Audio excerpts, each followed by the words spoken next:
وما ابرئ نفسی ان النفس، اور یہاں سے یہ بات پتہ چلی کہ ہر انسان کے ساتھ نفس لگا ہوا ہے۔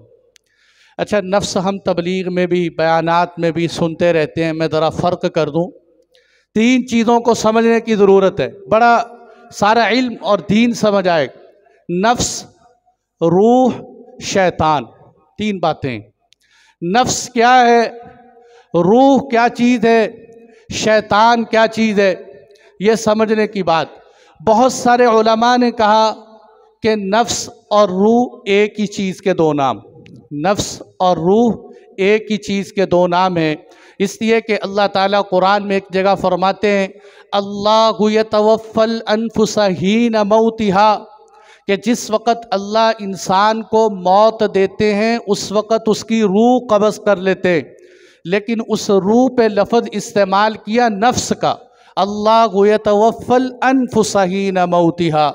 تو اس سے پتہ چلا کہ روح اور نفس ایک چیز ہیں، لیکن محقق علماء جن میں حضرت مولانا ادریس کاندہلوی صاحب بھی ہیں، وہ فرماتے ہیں نہیں، جب انسان کے اندر روح ڈالی جاتی ہے تو ابتدا میں یہ روح ہی ہوتی، اور خیر کا کوئی بھی کام اس کے جی میں آئے وہ سب روح کی طرف سے ہوتا ہے، اور کوئی بات جو شر کی اس کے دل میں آئے وہ نفس کی طرف سے ہوتی۔ یعنی خیر کا منبع روح ہے، شر کا منبع وہ نفس ہے۔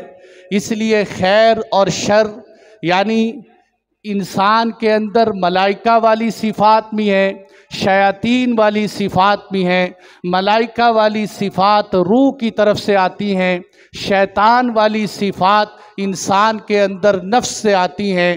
یہ ہے نفس اور روح کا فرق۔ اگلی بات، نفس اور شیطان۔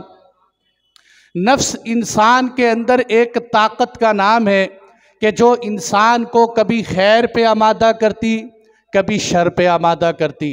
شیطان ایک انسانی یا جناتی وجود کا نام ہے جو سرکش ہوتے ہیں اور انسان کو گمراہ کرتے ہیں۔ اور آسان کرتا ہوں، نفس اور شیطان کا فرق۔ نفس شیطان سے بھی بڑا دشمن ہے انسان کا۔ آج کل ہم سمجھتے ہیں نا کہ شیطان ہمارا سب سے بڑا دشمن ہے، شیطان سے بھی بڑا دشمن انسان کا نفس ہے۔ آپ صلی اللہ علیہ وسلم نے ایک حدیث میں فرمایا، کیا تمہارا کیا خیال ہے اس دوست کے بارے میں کہ جس کو تم اچھا کھلاؤ، اچھا پلاؤ، اچھے کپڑے پہناؤ اور وہ دوست تمہیں پھر نقصان پہنچائے؟ اور کیا خیال ہے اس دوست کے بارے میں کہ جس کو تم ذلیل کر کے رکھو، نہ اس کو کچھ کھلاؤ نہ اس کو پلاؤ، اس کو غریب اور کمزور کر دو تو وہ تمہارا خیر خواہ بن جاتا ہے؟ صحابہ نے فرمایا اللہ کے نبی یہ تو بڑا خطرناک دشمن ہے۔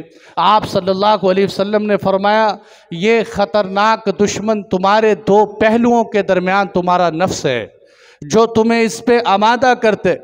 اور اللہ تعالیٰ نے قرآن میں شیطان کے بارے میں کہا ان کید الشیطان کان ضعیفا، کہ شیطان کا مکر کمزور ہے۔ اور نفس کے بارے میں اس لیے کہ شیطان کو بھی جنت سے نفس نے نکلوایا تھا۔ جس وقت شیطان جنت میں تھا اس وقت تو کوئی اور شیطان نہیں تھا جو شیطان کو بہکاتا، شیطان کو اس کے نفس نے جنت سے نکلوایا۔ تو شیطان سے بھی زیادہ خطرناک ہے نفس۔ اور دوسرا فرق یہ ہے کہ نفس انسان کو ہر وقت گناہ پر آمادہ کرتا رہتا ہے۔ شیطان ایک دفعہ کہے گا، آپ نے نہ مانی اس کی بات، تو وہ اب اس گناہ کی تلقین نہیں کرے گا، کسی اور کی کرے، اس لیے کہ شیطان کو گناہ سے کوئی دلچسپی نہیں، شیطان کو لذت محسوس نہیں ہوتی، نفس کو گناہ سے لذت محسوس ہوتی۔ بہرحال یہ گاڑی بحث ہے، اتنی بات سمجھیں کہ نفس ایک الگ چیز ہے، شیطان ایک الگ چیز ہے، روح ایک الگ چیز ہے۔